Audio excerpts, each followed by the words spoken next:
and fair elections. আলোচনার ভিত্তিতে আগামী নির্বাচনের সময়ে নির্ধারিত হওয়া উচিত বলে মনে করেন যুক্তরাষ্ট্রের সাবেক দুই আলোচিত কূটনৈতিক। তারা বলছেন, মার্কিন প্রেসিডেন্ট যেই হোক, বাংলাদেশের সম্পর্ক হতে হবে দেশটির পররাষ্ট্র নীতির ভিত্তিতে।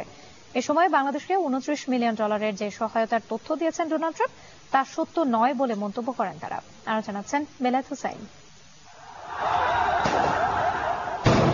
24-এর গণঅভ্যুত্থানের মুখে শেখ হাসিনা যখন পালাতে বাধ্য হয়, দায়িত্ব নেয় ডক্টর ইউনূসের নেতৃত্বে অন্তর্বর্তী সরকার।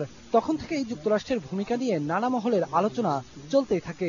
যদিও যুক্তরাষ্ট্র বরাবরই বলে আসছিল, বাংলাদেশের অভ্যন্তরীণ বিষয়ে তারা কোনো হস্তক্ষেপ করেনি। এর মধ্যে জো বাইডেনের ডেমোক্রেটকে হারিয়ে রিপাবলিকান ডোনাল্ড ট্রাম্পের ক্ষমতা গ্রহণের পর এই আলোচনা আরো নানা দিকে জানা মিলতে থাকে। বিশেষ করে সম্প্রতি ট্রাম্প অভিযোগ করেন, মার্কিন আন্তর্জাতিক উন্নয়ন সংস্থার $29 মিলিয়ন প্রকল্প বাংলাদেশের দুজন ব্যক্তির মালিকানাধীন সংস্থাকে দেওয়া হয়। ট্রাম্প বলেন, বাংলাদেশে $29 মিলিয়ন পাঠানো হয়েছে রাজনৈতিক পরিসর শক্তিশালী এবং তাদের সহায়তা করতে, যাতে তারা কট্টর বাম কমিউনিস্টকে ভোট দিতে পারে। এবার যুক্তরাষ্ট্রের কূটনীতিকরাই দাবি করলেন, ট্রাম্পের এই কথাটি সত্য নয়। শনিবার রাজধানীর স্কাটনে সেন্টার ফর গভর্নেন্স স্টাডিজ আয়োজিত এক আলোচনা সভায় অংশ নেন বাংলাদেশে নিযুক্ত যুক্তরাষ্ট্রের আলোচিত দুই সাবেক কূটনৈতিক। এর মধ্যে ড্যান মজিনার আমলের ডেপুটি রাষ্ট্রদূত জন ড্যানি লৌকজ বলেন, সাবেক তথ্য প্রতিমন্ত্রী যুক্তরাষ্ট্রের সহায়তা নিয়ে ভুয়া তথ্য ছড়িয়ে যাচ্ছে। Often hear that the U.S. embassy or a certain individual is biased towards a particular side because maybe somebody takes a snapshot of a moment in time and sees them sitting with a former minister of a certain government or representative of another, and then there's an aha moment that this embassy is an agent of this party.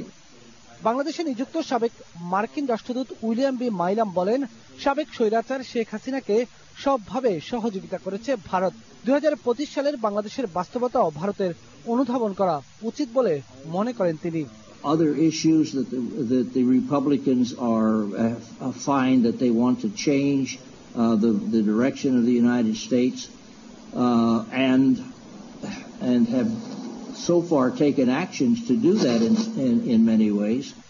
আলোচনার ভিত্তিতে বাংলাদেশের নির্বাচনের সময়সীমা নির্ধারণের পরামর্শ দিয়ে তারা আরো বলেন, আওয়ামী লীগ নির্বাচনে অংশ নেবে কিনা এটি বাংলাদেশের জনগণের সিদ্ধান্ত নেওয়া উচিত। তারা বলেন, বর্তমান অন্তর্বর্তী সরকার সঠিক পথে রয়েছে, এই সরকারের প্রতি যুক্তরাষ্ট্রের সমর্থনও আছে। Professor Yunus doesn't need my support, right? Professor Yunus has his own profile, and certainly those in the interim government are eminently capable of pursuing these reforms and fulfilling their mandate.